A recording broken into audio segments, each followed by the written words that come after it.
সব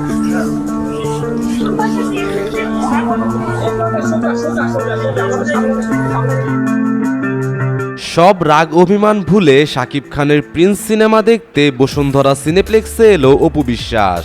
এতদিন শাকিবের উপর অনেক অভিমান ছিল এই নায়িকার, কিন্তু অবশেষে পরীর মতো সেজেগুজে চলে এলেন স্বামীর সিনেমা দেখতে। হলে অপুকে দেখে দর্শকরা পুরোই অবাক, সবার মনেই চলছে নানান ধরনের প্রশ্ন। এবার ঈদে কম বেশি সব নায়িকাদেরই সিনেমা এসেছে, কিন্তু বাদ পড়ে গেছেন অপু বিশ্বাস, যার কারণে মন খারাপ করেই দিন কাটছিল অপুর। অপু বলেন, যত যাই হোক শাকিব তো আমার স্বামী, আমি কিভাবে তার সিনেমা না দেখে থাকবো। আমার ছেলেটা একটু অসুস্থ, না হলে ওকেও আমি সাথে করে নিয়ে আসতাম। অপু বিশ্বাস আরো বলেন, শাকিব আমার সাথে যেটা করেছে সেটা ক্ষমার অযোগ্য, তবুও আমি সব ভুলে থাকার চেষ্টা করি।